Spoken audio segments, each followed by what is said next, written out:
Crépol, nouveau symbole de la France ensauvagée. 3 jours après l'attaque d'une salle des fêtes à Crépol dans la Drôme, la piste d'un crime ethnique se précise. Le point d'Olivier Frère-Jacques.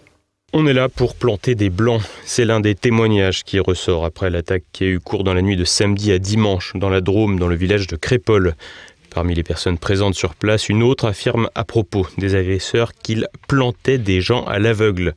Ce qui a été présenté dans un premier temps comme une rixe, puis comme un possible règlement de compte, semble désormais s'apparenter à une attaque d'une quinzaine d'individus. Le déroulé de la soirée peut désormais être décrit ainsi.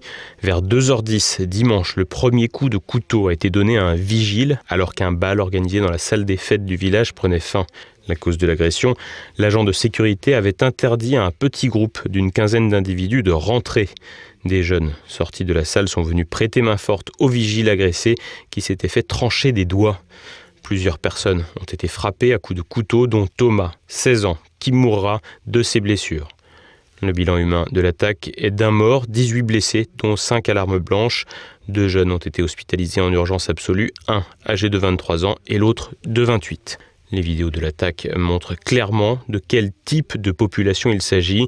Le groupe d'agresseurs apparaît par ailleurs comme assez homogène et le discours d'hostilité à l'endroit des Blancs semble ouvrir la voie vers un crime de nature ethnique.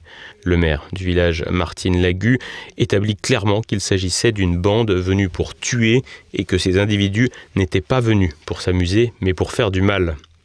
Les témoins présents lors de l'attaque évoquent par ailleurs une bande de jeunes agresseurs issus d'une cité de la Monnaie dans la ville de Romans-sur-Isère, voisine de 18 km.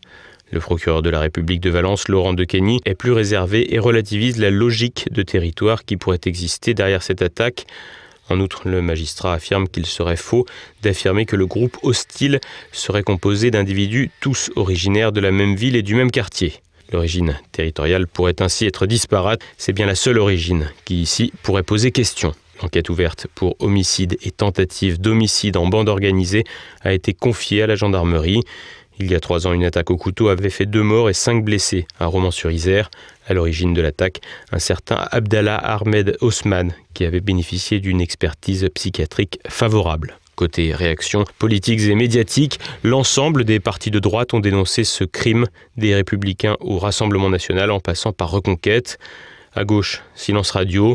Les Insoumis se sont délectés d'un fait divers qu'ils qualifient de raciste dans le Val-de-Marne et qui a vu un septuagénaire se défendre face à 2 jeunes maghrébins qui le provoquaient.